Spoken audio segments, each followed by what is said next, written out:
Struggling to discuss sex and intimacy with your partner? Not feeling met, seen, or heard in your relationships? I'm Janelle. And I'm Andrea. We're two midlife mavericks sharing our own experiences.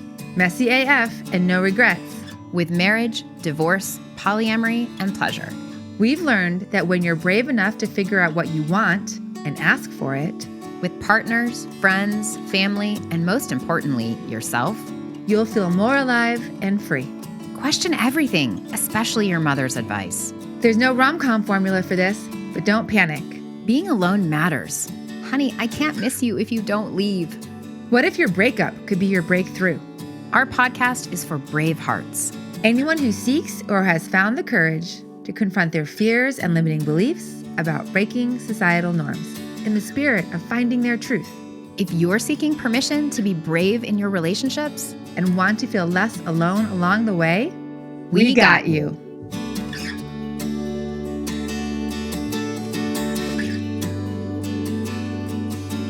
Bravehearts, we just finished talking to Dr. Hazel-Grace Yates and her repair process. And it just feels, right, Andrea, like this is a culmination of everything that we have learned about why to communicate to our partners about sex and intimacy is like it's so that you can have a repair conversation. Yes. To deepen connection. And, we all know Andrea loves a good acronym, and this is a really, really solid one. It's really true. I think hearing from Dr. Hazel-Grace Yates put some scientific backing and structure to so many of the anecdotes and experiences that we've relayed over the years. It's like, yes, there is a way to do this. There is a way to be present, conscious, and connected with your partner, even during difficult topics. There's a way to come together instead of creating more distance. Hey, Bravehearts. Welcome to Permission to be Human. I'm Andrea. And I'm Janelle. And this is the next installment of our 12-part series on how to talk to your partner about sex and intimacy. We have interviewed each other, we've interviewed experts, and we have interviewed Bravehearts, you, our listeners, to find out what are your tricks, what are your hacks, what has been your experience, and how can we move forward into these conversations with more strategies, more grace, more vulnerability. I am so excited today because we're interviewing Dr. Hazel-Grace Yates, who is an expert, also a friend, and she has dedicated over 14 years as an intimacy and relationship coach, realizing that so many of their own relationship challenges stemmed from the inability to navigate conflict. And so they developed the repair process, a comprehensive 6-step methodology empowering individuals to cultivate healthier connections. And as an evolutionary educator, Dr. Hazel-Grace Yates integrates professional expertise with playful curiosity, reflecting their profound commitment to a more compassionate, loving, and safe world.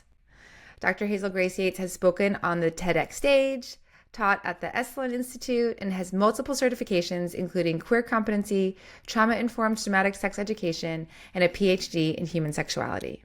They also love a good ping pong game or a roller skating romp.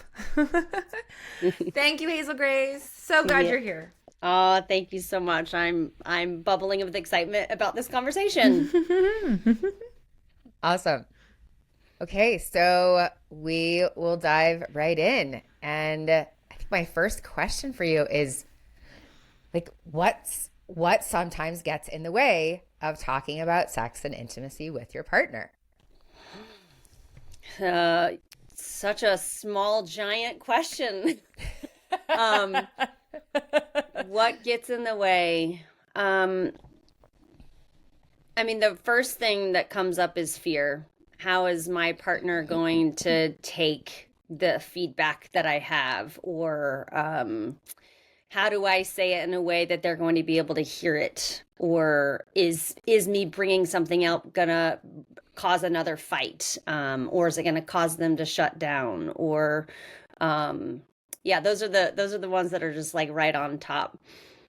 Hazel-Grace, it sounds like you have your own repair process for addressing these conversations and helping people prepare to be in the right space to go through this process. Can you just start to outline what this looks like, what the whole thing is, and then we'll kind of go step by step through each stage? Yeah, absolutely. So repair is an acronym, and the first three letters, REP, is the preparation for the conversation. So much of this is actually preparing to even have the conversation. And then the second half of the process, AIR, is called the clearing the air conversation. So it's kind of broken up into two kind of segments. And so, if someone is struggling to have a conversation or talk about sexuality, or there's conflict that they haven't been able to address, the first step in the process is called resourcing. And when I say resourcing, I'm specifically referring to our nervous system. So what can we do to prepare ourselves to be in the most centered, grounded, regulated, equanimous state that actually allows us to face our fears, actually allows us to say what we mean, allows us to be able to hear what the other person is actually saying instead of what our fear brain might be misinterpreting. So resourcing is the first step, and that can look like journaling, going for a walk, shaking, having an orgasm, whatever it is that someone would need in order to bring themselves into a more regulated and grounded state. Beautiful. So if I was doing that and I wasn't familiar or hadn't spent a lot of time in my body, as sometimes our society doesn't support us doing or doesn't encourage us to do, how will I know that I am in that more resource-sourced place for our Bravehearts out there? Yeah, really great question. So, and also when I say regulated or dysregulated, it's not like, oh, now I'm officially resourced. There's no like magical moment of declaring like I am now resourced. But generally speaking, we're in a resourced enough state to go into these conversations if we can be able to track our own bodies. So like, can I notice what I'm feeling in my body? Can I articulate what I'm feeling? Am I able to speak slow enough? Am I able to say what it is that I mean without having like a lot of regret? Like I didn't mean that, or and am I able to listen to my partner in a way that I can actually feed back what I'm hearing them say? Like, can I accurately say what I think I'm hearing you say? Is that I get that right? So when we're not in a regulated state, we're not able to sometimes track what the other person is saying. So we're resourced enough when we can say what we mean, hear what the other person is saying, track our bodies, and track the other person's experience as well. Beautiful summary. Okay, thank you so much for that. I'm already like, where were you when I needed you? Like the prep. And would you say for this first resourcing, is this something that happens 10 minutes before the conversation, 2 hours before the conversation, or a day before the conversation? Yeah. So, and also, by the way, when I say resourcing is the first step, it's also throughout the whole repair process. Like we basically don't stop resourcing. It is just the first stop on the journey. So, depending on how intense the rupture is or how activated, elevated, or disassociated one gets will depend on how much time you will need for resourcing. It could be that you're having a conversation in the moment and you might say, I need a pause, I need a moment. And you can actually resource in that moment. Or if it's a big enough rupture, you might need to take space away from the person that you're in conflict with. And so there is no like magic number, how many hours and times. It just depends on how much time do you need to be able to resource yourself to feel, grounded enough to go into the conversation. What's coming up for me now is that clearly just in this first step, this is going to be a process that I could use for any difficult conversation or any potential conflict or crisis in my life. Correct? Yes, absolutely. It is it's pretty ubiquitous in really any kind of relationships. The difference being the conversations are going to look different with our partners and our lovers than maybe like a colleague or a coworker or our parent or a child, right? So like, just to give you a Right. snapshot of what resourcing can look like in the moment. My dad and I were in the car. He swerved and I said, "Dad, you're in the wrong lane." And then he yelled at me, and I could have continued and escalated. And what I did was I paused. I took a breath. I held my partner's hand and I like felt into my body. And then I was able to resource myself and have a conversation. That's what it looked like with my dad. With my partner, when we had a really big rupture, we had to go away for 2 hours. I had to get support from somebody else. He had to take some time alone in the woods, and then we were able to come back and actually hear each other. So it just looks different depending on the relationship and what's required in that moment.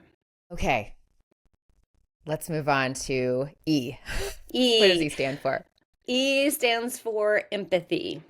So you've resourced yourself to as much as you can.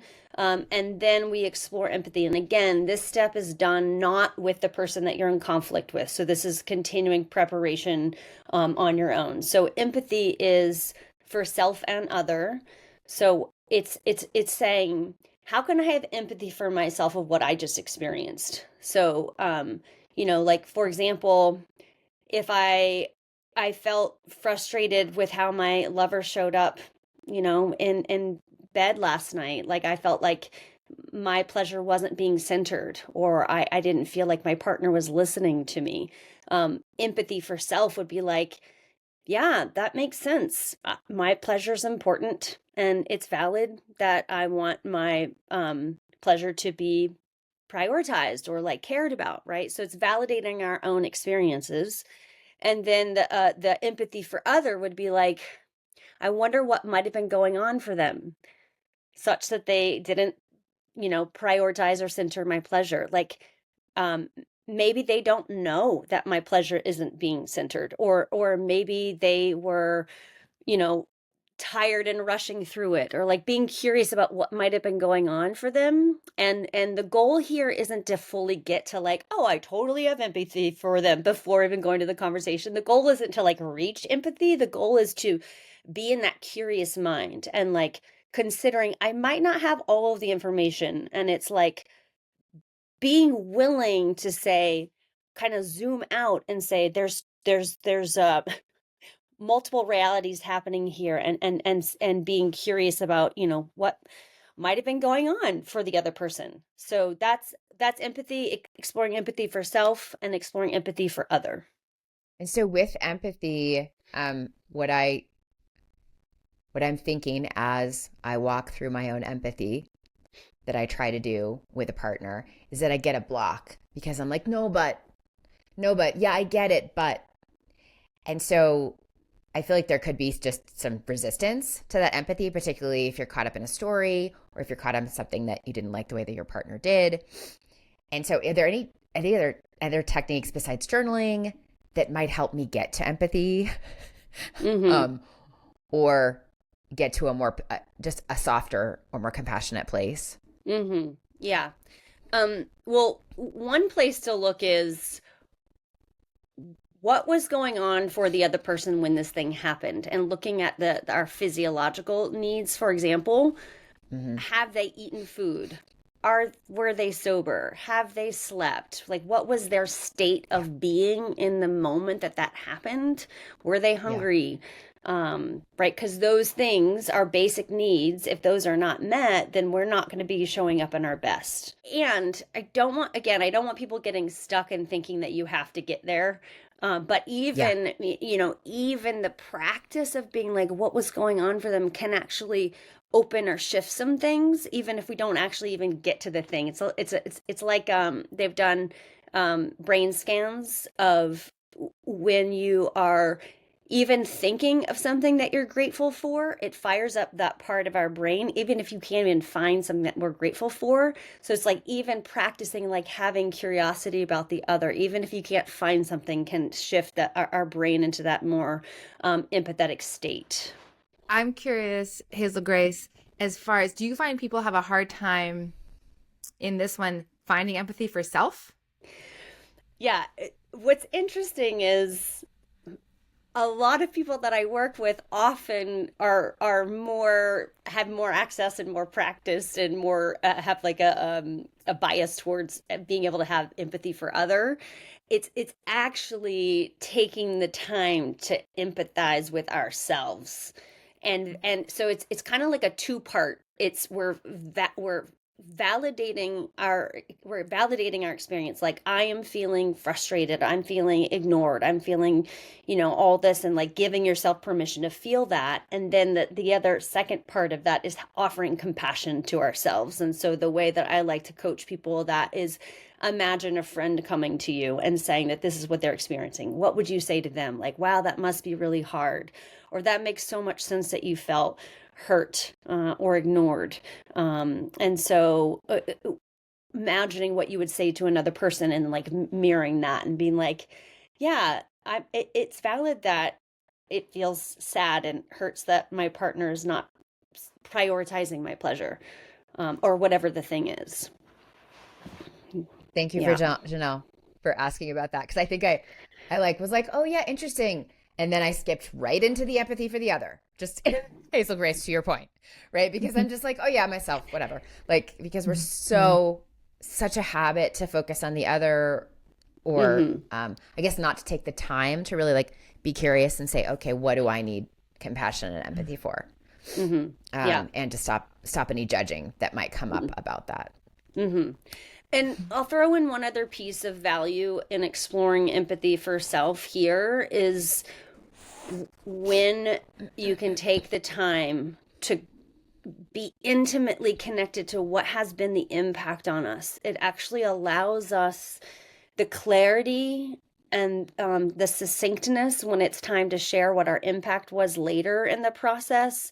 And having taken time to like really feel into it can make it more streamlined and more efficient when we get to the part where we get to share what it was like for the impact that we experienced. Yeah, great insight. Okay, beautiful. Okay, so we have covered resourcing, and we've covered empathy. And so what's the next letter? Yeah, the next letter is P, which stands for permission. Yay. Yeah.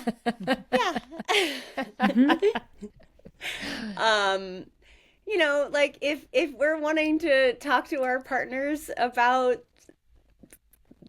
things not going as well as we'd like around sexuality, I strongly discourage you talking about it like in bed in the middle of the action, or like finding the right time to have these conversations is so important. And so if we want to have hard conversations or scary conversations or fearful conversations, setting both people up for success is going to, again, like lubricate the ease in having these uncomfortable conversations. So permission, we do this to make sure that we get permission to make sure that the other person feels resourced and that they're consciously opting in and that they have informed consent, because ideally you've taken the time to get resourced. And you want to make sure, like, hey, I want to have this conversation. Do you feel resourced right now? And so, and we want to make sure that people are not caught off guard, right? So if we just dive right into the conversation without even getting context or getting permission, it could derail pretty quickly. So I have a frame that I use for these permission is we headline the conversation. So we would say what we want to talk about. We share the desired outcome, which is my favorite, which is like, what's the gift in this that we can have by having this conversation? What's the best possible thing? we let the other person know, kind of like revealing what is our level of activation or intensity or charge, so that the other person has informed consent of how available do I feel to have that conversation. Throwing out an estimate of time frame, how long we think the conversation will last. And then ask them, would you like to have this conversation? So putting it all together as an example,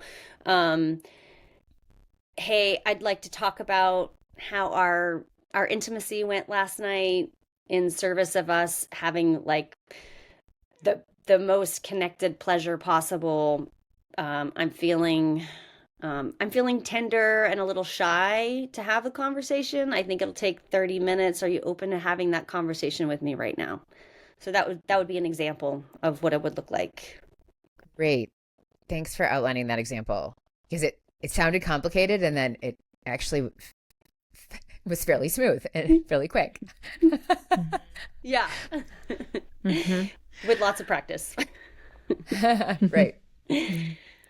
And what I'm hearing, for me, Hazel-Grace, do people underestimate how long a conversation takes? Because I am time is like lucid for me. And so I'll be like, oh, it's gonna take half an hour, and then it's like 2 hours. So do you find that if you even if you get the time quote unquote too short, that to pause and say, okay, we just hit the 30-minute mark, do we need to keep going, or do we need to reschedule another time? Like really kind of like, yeah, that would have been that's a skill I've learned. Yeah. I didn't have it to start. Most people underestimate how long something's going to take. And I think it is good for people if they know that they have a limit of how long they have like emotional or time capacity for, what's a hard stop. And, one of the other things about the repair process is it's not always done in one sitting. It's not always like a one and done kind of thing. And it is an estimate of time frame, but it can give someone a ballpark of how long it will take. But generally speaking, people will underestimate how long something will take. And I will say, having this structure, having this process, having the steps, and contexting the conversation like I just did, like this is what I want to talk about so that we can experience this together, kind of like keeps it focused. Because sometimes without that framing, we're like going, well, what about this? And what about this? And what about this? And it's like, we're agreeing to talk about this one piece. And if things come up, we can like parking lot, we can like write them down and talk about them later. But like keeping this streamlined process actually has us get to the resolve or completion. Yeah. Yeah, I hear so much project management speak in what you just said. Like, I'm just thinking about like my old office days of like, oh, scope creep. No, we're not talking about my daughter right now, right? Like, no, we're back to this, right? But it's so hard. Obviously, you get off into like old resentments or like another topic. So I think that the structure makes me feel really warm and fuzzy. And like Janelle knows this, right? I'm just like, no, could we just like, I just really need a spreadsheet. So I hot. just need a list. Spreadsheets. Right. I know, right? So I think I'm really loving how much structure there is here just to this one letter and permission. And I also don't want that to scare Bravehearts, and that just put some structure around it, make it your own, and you'll figure it out. It doesn't have to be perfect at first. And Hazel-Grace, I wanted to ask about the container. You made reference to this a little bit in the beginning when you talked about permission, but do you advise your clients in any way to do a ritual or set up a space or close a door or light candles, or is there anything physical that you recommend for that conversation? Yeah. I mean, that would go into the permission step, right? Because if my partner wanted to talk to me about this and we're driving in the car, I might say like, I want this conversation deserves a more like sacred, special, grounded, supportive space than driving in the car. So yeah, all those things that you mentioned, absolutely. Having an altar, finding a space of like where you're feeling connected, lighting a candle, all those things are totally two thumbs up. Yes. Yeah. And what really resonates for me there is like, there's been so many times when we've been in the car or just because we're squeezing in a conversation and not taking the time and setting aside the container. But what I like that you said was that this conversation deserves more than being in the car. Like our relationship deserves more than having this conversation between our home and the grocery store. So love that. And one thing I want to add is that why it's so exciting to talk to you, Hazel-Grace, is because it is what we've learned is that the repair is where like the juice is, where like it's not about trying to be in a relationship where there is no conflict. It's about trying to be in a relationship where we can repair from the conflict that exists. And so what you just said about the repair is the honoring, it is the intimacy, it is the commitment, it is the trust of deepening into this to this connection between us when we are prioritizing the repair and giving ourselves permission to have that be the best chance for success. Yeah, absolutely. I get off on the experience of there being like this deep, authentic, ruptured disconnection because it's actually the potential of that is the pathway of intimacy and knowing ourselves and knowing each other Beautiful. in a deeper way. So I look at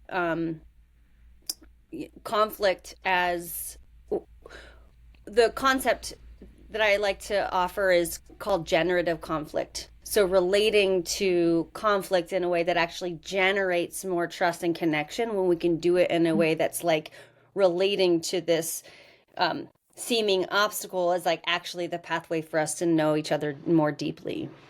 Love that. Generative conflict. Beautiful. Okay. So that was permission. So now the last three letters. Yeah. Okay. So that was the prep, REP, the preparation for the conversation. So we haven't, now we're going to actually get into the conversation. But I will say too, every step in the process is like safety scaffolding. It's creating more and more safety, right? So like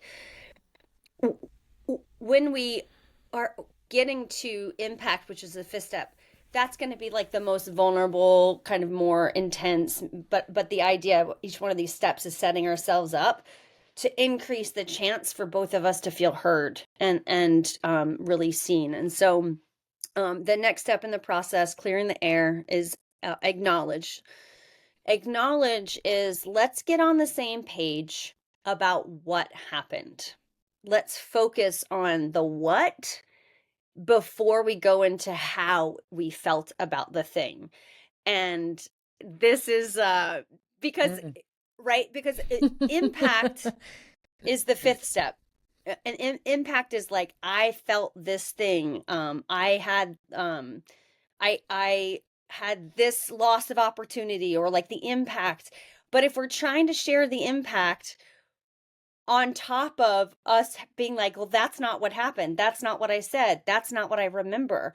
We're not actually going to be able to empathetically really hear and understand one another. And so that's where I see a lot of people making mistakes, is they go straight to the impact before making sure we're understanding one another's realities.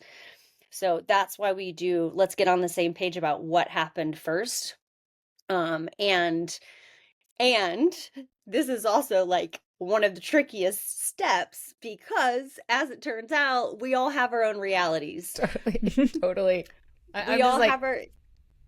How do you do that? Like teasing this out. This feels very profound for me because it's so important, and it feels like an hour conversation in itself. Yes, it can be. Absolutely. The goal of Acknowledge is to get to what I call shared reality. And shared reality is both people understand one another's realities. That's what shared reality is. So once we get to shared reality, then we can get to impact. But then there's a delineation even in the shared reality, which is we can have a shared reality where our realities match of like, yep, I said I want to spend at least 20 minutes before we move into penetration. That's what I said, and that's not what happened, and we can agree that that happened, right? So that's called simple shared reality. That's where our realities match. Where it gets interesting and tricky is when we have different realities. We have either a different memory or a different interpretation of something that happened, and that's what I call complex shared reality. So the good news here is, even if whether you get to simple or complex, the good news is, even if we have different realities, as long as we understand one another's realities, which would be the shared reality, then we can move to impact. A lot of people will get stuck on like, well, let's agree to disagree, or like, you know, and that spirit of like agree to disagree actually still has a separate, and there's this like, I'm right, you're wrong spirit, versus complex shared reality is like, okay, I got from your perspective that you felt you were experiencing me being mad. I got that that's how you're experiencing me, and you get that was not my experience. And understanding one another's realities of how we were interpreting ourselves has us like be able to view from the other person's their reality. So when we go to the impact step, which is hearing how we felt, we're actually listening to how we felt based on the other person's reality, not based on our own reality. Oh, wow. Super tricky and so profound. So profound. Yeah, it does actually require us, in order for us to get to that complex shared reality, it does require us to say, I'm willing and capable of putting my reality off to the side because I'm committed to knowing what you experienced and what your reality is. And it's like one of the most generous, loving things that we can do, on top of understanding we are always going to have different realities because we're in different bodies. The acknowledge step can only be successful if both people are on board with this concept, which is both of us can have our own realities, and they can both be valid and true, and they might be different. So can we agree that our realities can coexist and both of them are valid and true and different? So that's kind of like a premise. It's kind of like a prereq in order to be able to do the acknowledge step. And if it's a simple shared reality, we have the same memory, same interpretation, simple, great, yay, go to impact. Where it takes a lot of capacity is for us to be like, whoa, we have a different reality. Like a perfect example is I'm polyamorous. Earlier on in my relationship with my partner, I thought we had an agreement, which was, if you're connecting with someone else, tell me as soon as possible.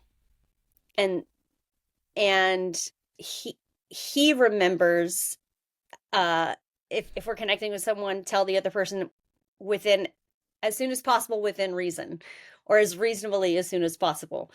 And that one little word created upset, because there was a time he connected with someone. We talked on the phone in the morning, and then I saw him that night in person, and he didn't tell me on the phone. He waited till we were in person. And so in his world, he was honoring our agreement. And in my world, he broke the agreement. But what I was willing to do is like, let me understand, how did he interpret, what was his memory about the agreement? So if I can like really get into his world, I can see that from his perspective, he did not break the agreement. And then him getting into my world, the way that I understood it, he could see, oh, wow, I could see from your view that I broke an agreement. And like we can like really be with one another in that complex shared reality. I just want to like breathe into what you just said, because as someone who is also poly, who's navigated this many times, those conversations of like, oh, breaking of agreements. And I'm curious, haven't said the word curiosity, but that's also in the, like, what's coming up for me is, can I be curious that this person who has shown that they love me in all these other ways, can I still be curious about assuming that that's true in this moment, even though I'm like, but wait, you must not love me. I mean, like, that's like sometimes like when there's a break of agreement about this complex shared reality, I'm also, there can be a tendency to like also insert a full-on story about they don't love me, they're not listening, they're not paying attention, which ends up muddying the waters as well in this step. That's why this step is so primarily focused on what happened, because the impact step is the opportunity for you get to own and declare the stories that got created. What are like the most basic facts information that we need in order for us to be able to talk about how it impacted us? So Great. Where it gets tricky is like, you can share what your interpretation was if it feels important enough for us to get on the same page about a thing. But as much as possible, it's just like, kind of like, what are the facts? What happened? What did we both remember happening? Okay. Thank you. Yeah. Okay. So segueing perfectly into impact then, the next letter. Yeah. I all of a sudden just got excited because to me that's like, this is like the heart of the whole process.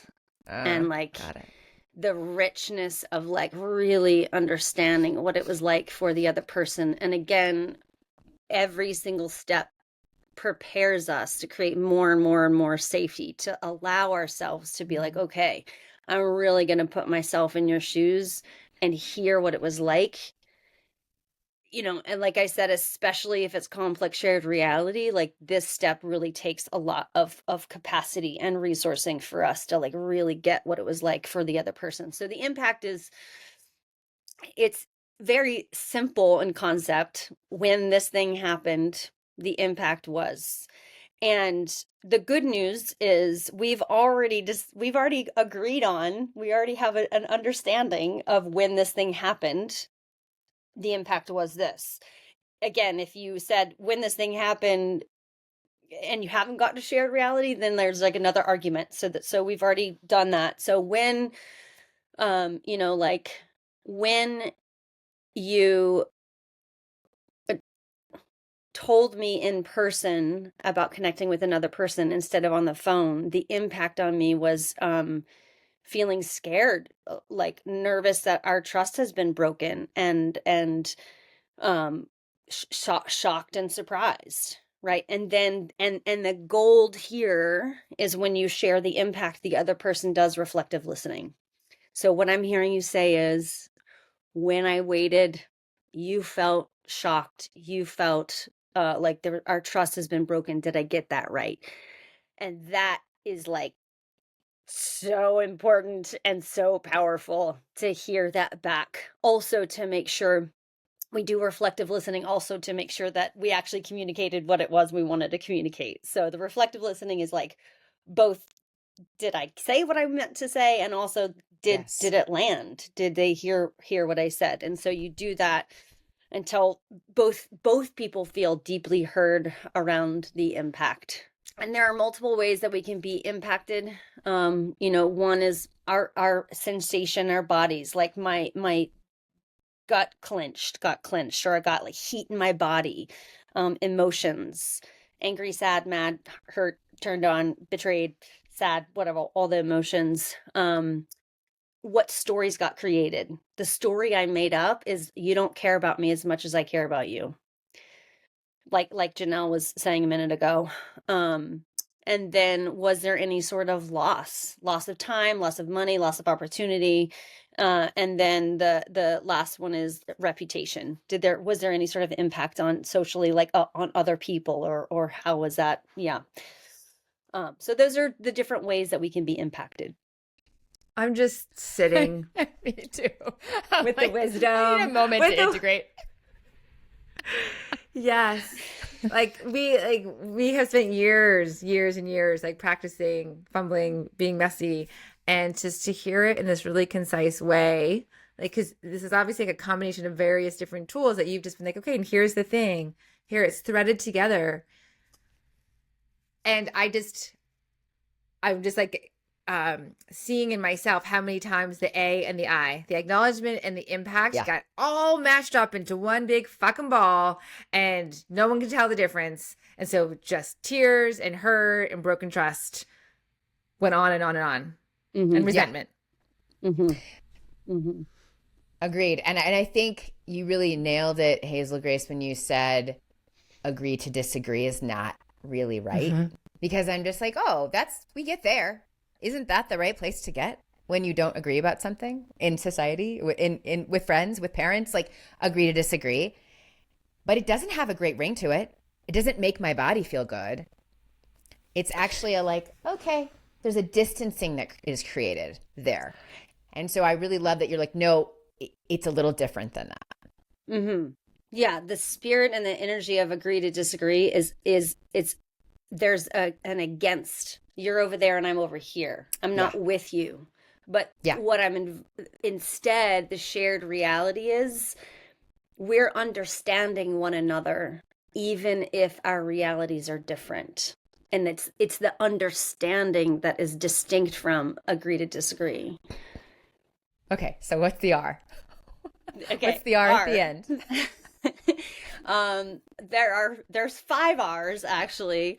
But the R stands for restore integrity. So the definition I use for conflict is a break in connection or trust. So that's the definition I use for conflict. And so the purpose of restore integrity is taking actionable steps to restore the trust and the connection that was broken or lost. And so there's a menu of 5 different pathways for you to take actionable steps to restore that connection, restore that integrity. And so the concept of a menu is, depending on the level of our rupture, depending on how upset we feel, we might need only 1, or we might need all 5, or we might need it over a 3-month period, or, and also the idea with the menu of the 5 actionable steps is it's bidirectional. And so what that means is, let's say I hurt you. I could say, hey, in service of us, me restoring trust, I'd like to offer me to take a course to learn how to show up better in relationship, or I'd like to offer to make you a meal. Would that work for you? Right. So it's bidirectional, meaning I can make an offer, or if I felt hurt, I could say I feel hurt and I would like for us to do a redo. So it's bidirectional in that either person can make the request or make the offers. So I'll go over the 5 fairly briefly. You can double click if you want more info. Remorse expressing some sort of regret, an apology, taking accountability. That one's pretty standard and straightforward. / it's useful to know the people in your life, what language resonates for them, what's important for them to hear in a remorse. And because this is very individualized, it's like there's a book on the 5 love languages. There's also a book on the 5 languages of apologies. So it's what resonates for some people. People need different things in the realm of remorse. So there's remorse. There is restorative actions. So that's doing an act or a service or a thing, replacing a thing that I broke, or my dad and I healed our childhood. He, hit me growing up, and we did a beautiful repair process, and he called me the next day and he was like, I can't go back and change what I did, but I'd like to pay for your therapy for the rest of your life. As an example of a restorative action. Amazing. Pretty big one. Yeah. Mhm. It is amazing. And I've done a lot of therapy, trust me. Wow. Yeah. So there's remorse, there's restorative actions, and then this is I think Janelle's gonna like this one. Then there's rewrite stories. So over in the impact, we got to claim or own or declare stories that were created. Now that we've done the repair process, are there any stories that we need to update and explicitly name and say? So like, you know, like my partner last night didn't prioritize my pleasure. The story I made up is they don't care about me as much as I care about them. But then like doing the repair process and then learning, I was like, oh, they just actually didn't know that that was what was happening. What's more true is they do care and they're willing to show up in this repair conversation and like hear more. And so I want to update them and me of like what's more true. Because if we make up these stories and we don't have hygiene around updating them and cleaning them, they're gonna erode and get in the way. We're gonna be viewing them or ourselves through that lens. So rewriting story stories. hygiene. I just say stop you there. Story hygiene, like updating stories, cleaning up stories, sweeping around them, getting a little 409. And really doing some scrubbing. Be like, is this story still true? Is this still the story, or does it need like a facelift? Does it need a remodel? Does it need cleaned up? Yeah, I think that's a great. That's a great point. Thank you. Okay. Yeah, I've never said story hygiene. I like it. I really figured it was one of your things. Okay, now we can be one of your things. Yeah. Revise agreements. Are there any agreements that we need to revise? And in some cases, I just like them to all start with an R, revise agreements, because in some cases it could be like, do we even need to write some or create some or like establish some? So are there any agreements we need to edit, revise, add, take away, whatever? And then the last one, which is my favorite, it's called redo.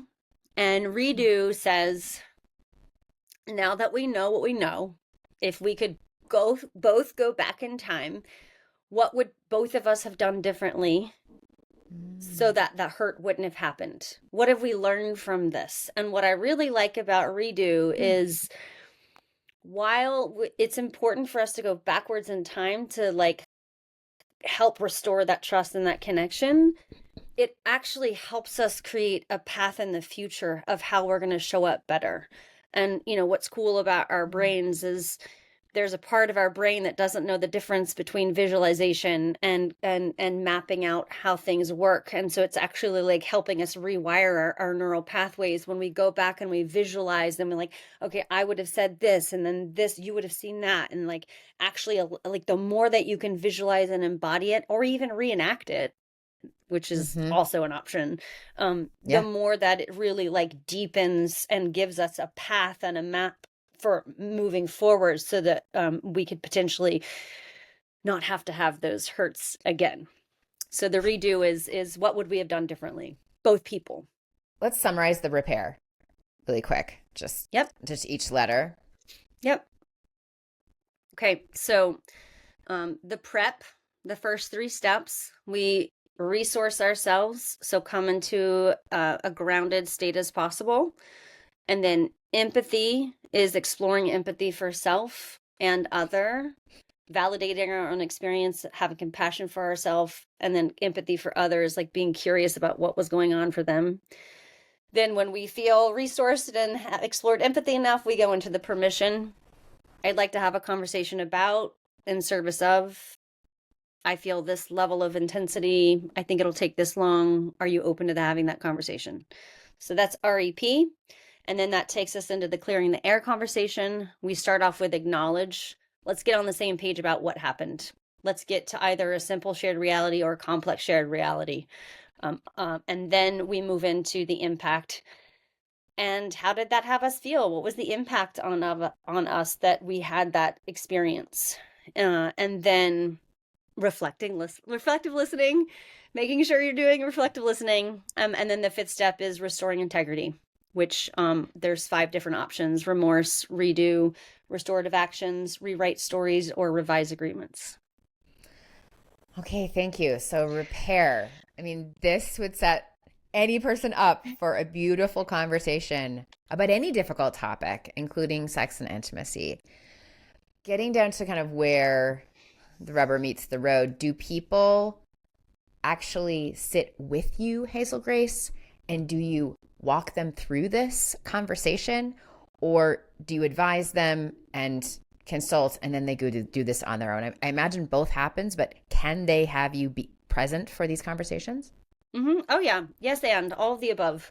I have a self-paced course where people can videos and workbook and practice it on their own. And then I come in and I do spot coaching. Ideally, I'm not doing the repair process with them. I'm inspired by people having this, learning the skills and being able to do them on their own. I can, but like teach them how to fish. That's what lights me up, right? Instead of, right? And when people are learning the repair process, I strongly recommend that they are learning and practicing on low stakes, simple things at the beginning, just to get reps in, just to get repetition. Because if you're trying to do the repair process when you are in crisis, you're not going to be able to learn and take in these new skills. So we and then the other thing that we say is, we have a thing called the charge scale. So the charge is identifying how hurt, upset, activated you are about a thing. So like between 1 and 10, 1's being like super chilled, 10 being like totally off the charts, not grounded, like upset, mad, disassociated. So what we say is, we encourage people to try and clear out the 1s and the 2s and the 3s as much as possible so that they don't become 7, 8, 9s and 10s. And so that's one of the things that a culture people create in their relationships is like, oh, I'm not going to bring up that thing because it's like too silly or petty or like ridiculous for me to bring that up. But if they keep that culture going, then they haven't had the skill and like the success of being able to address small things so they don't become big things. I think what I'm hearing for our Bravehearts is that a great first step is to implement the repair process about a simple topic. And I feel like that feels like a great assignment, just to start, if you're interested at all in this repair process or using it for talking to your partner. So Hazel-Grace, if someone wants to work with you, how do they do that? How do they reach you? Yeah, thanks for asking. The website, drhazelgrace.com, is the place to go, and you can sign up for a free discovery session with me to see if we're a good fit. And then there's also, I have a self-paced course on the art of repair, which includes a video series and a robust workbook to guide yourself through the process. Hazel-Grace's information is in the show notes, her website, her information. Like this is an amazing podcast and she taught us so much, but as she has said, there is practice to happen. And so whatever resources she has available on this, I highly, highly, highly recommend it. I feel like I would have saved myself an infinite amount of pain and grief and heartache in my relationships. And of course, as she said, like this isn't just for sex and intimacy. This repair process is a life skill, which is what really been kind of a summary of what we have figured out when we have the skills to talk to our partners about sex and intimacy. It actually impacts all of the conversations with all the people we care about, who we want to stay connected to. Yeah. And just so grateful, Hazel-Grace, to you, to your work, your wisdom. Thank you for being so articulate. Like, really, yeah, your wisdom was amazing, and it was very easy to understand. You clearly have studied this so much, and you're so passionate about it. So I felt like I could really grasp what you were saying and say, yes, that makes sense. Yes, I can go do that. So thank you. Thank you so much. Yeah, you're welcome. Thank you, Hazel-Grace. We'll see you next time, Bravehearts. And love you. Hey, Bravehearts, looking for permission? Work with us. We offer Braveheart coaching. Follow us on Instagram. Meet us in real life at a Braveheart conversation. subscribe to our newsletter. Do all this and more at our website, permissiontobehuman.live.